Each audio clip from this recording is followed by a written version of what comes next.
of peace na yamna akan mo mong da strongly condemn taway ako yung cover the to after me na loina tawur loire ahamba magta adu ako na condemn tawjari ani subada level na thoki bai chi now sing lekhi da ba hoi thawai ingna chikna o tharasnu haibase ako gi forum for restoration of peace ki message ni sotna leiriba singda ako mayamna changnaga karmaina thawai kanjara haibase su ako mayam maduda ako kok thadasi aduga mase fajano leiriba ako mayamna yengsanbisi haibase aina hainingi Manipur haibase aduga Prithivida akoina khangadabadi any lepak country amada kanup ama jati amakar lepak aduda taraga community amakar taraga lepak aduda central hinge habagi world da dangoi da su phangoi masi khangna everywhere any country da chala su China da wera su China da jati loina suwe America da wera su Africa da wera su any world gi mafamda jati amakar da na hinge le haibal leite ba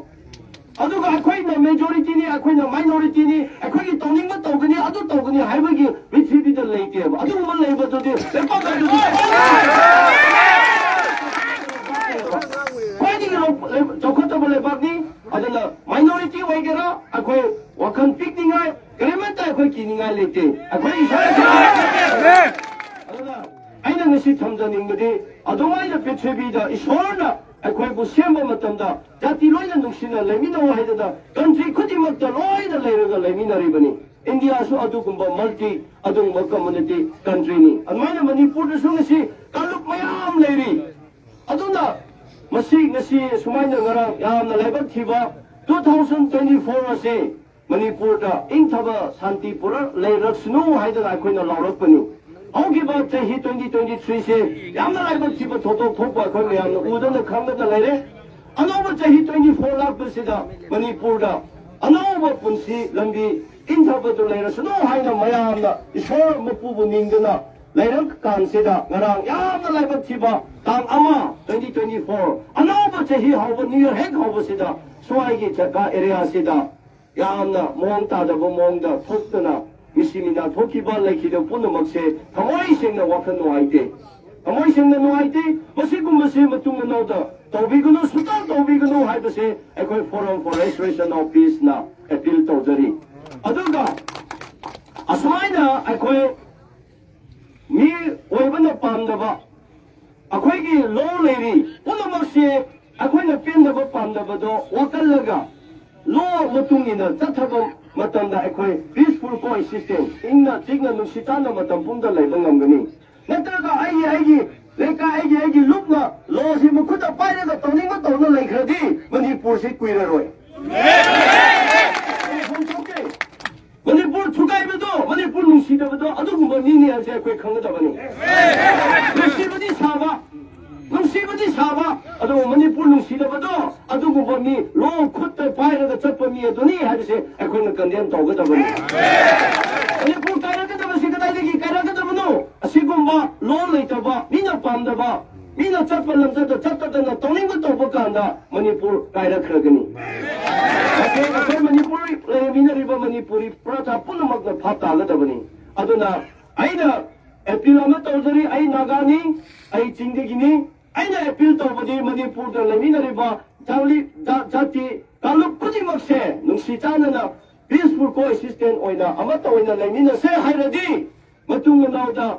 mina pamdaba hingsa thabam law khuta pairaga amuk continue tawbirunu ai khoina su tumina leiroi magi angam macha ka loina magi angam bagi loina power leibani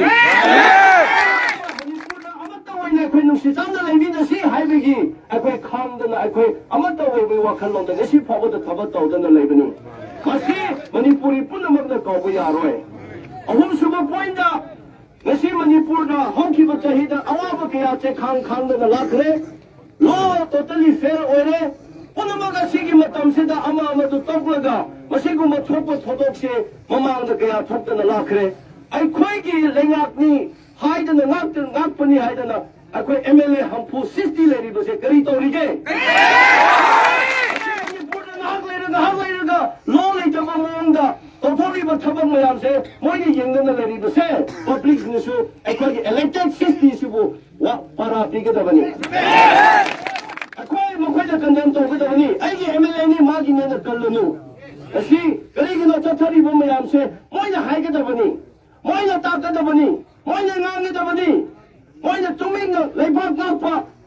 Manipur 22,327 square kilometer लेरिबा जाति कालुक कुंथ्रा मंगा हेना लेरिबा असेगुंबा state असे लेंगाक अखोइना ngakani अखोइना law सेमनेना अखोइना खंतखिबा 60 MLA लेयबा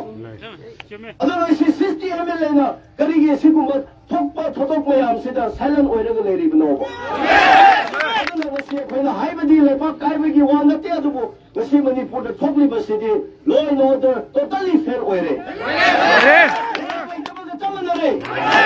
अखोइगी हमफुल 60 MLA लेरिबसिना अखोइ MLA से सीदरी Hinge हैबा तारदी ngasi लेखपियो ngasi वांगांबियो मचिन काबियो शीघ्रदी शीघ्र हैबगी सर्टिफिकेट पुथो सीदरी अखोइ MLA ओइरी मणिपुरगी लेंगांगी हैरदे ngasi सिकुंबगी टाइमिंग ngasi कुंबगी पोजीशन कंडीशन असेदा मोय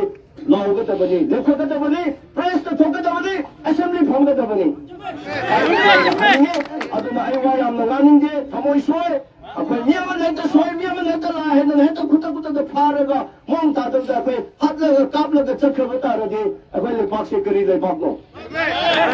यामना फतासी अदुना गसी थोकिमदो अखोय थोखरे अदु पुनमक मसिगी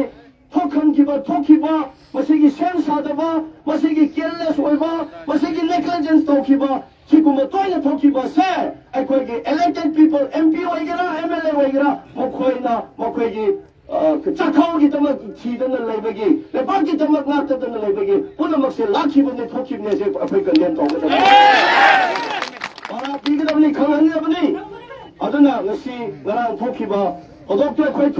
थवाई सेंगना थवाई सेंगना अखोय नुगाइते अदुना मयामना चंगमिनरगा मसिगी कल्प्रिट अथोबदा फारगा अचुंबा पिफम थोपा लोना याबल अखोय तंजीदु पिगदबनी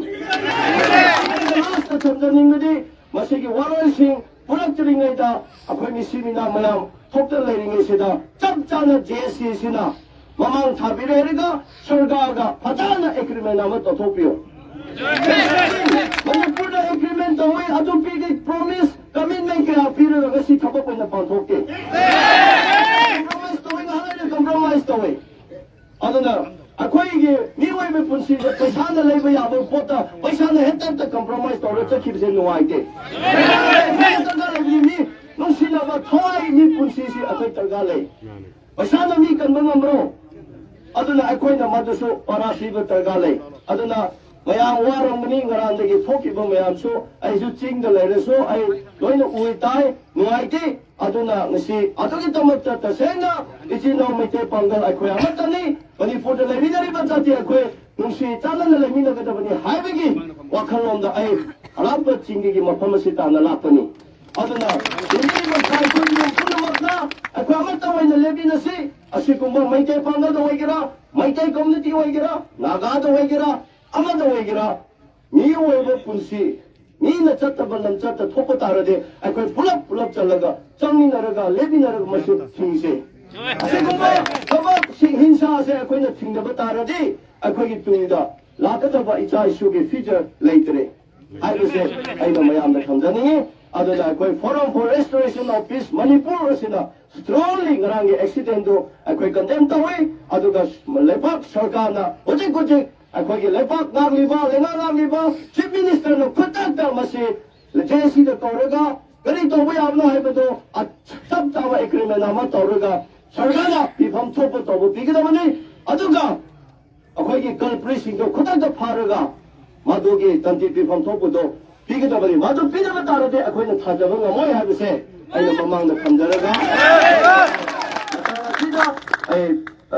टेंशन जरगे अखोय सोखिबा नंसिबा पुनमगी तमा अखोय ईश्वर मपुदा कन्ना प्रार्थना तौरगा अमुक मिसिमिना थोक्तनिङाइ तौसी अदुगा लेखिदबा थोवाइसिंगी तमक्ता इमुंगसिंगदा अखोय forum for restoration of peace ना थमोय सोकना मसिगी पोजेल से थमजरी थैंक यू।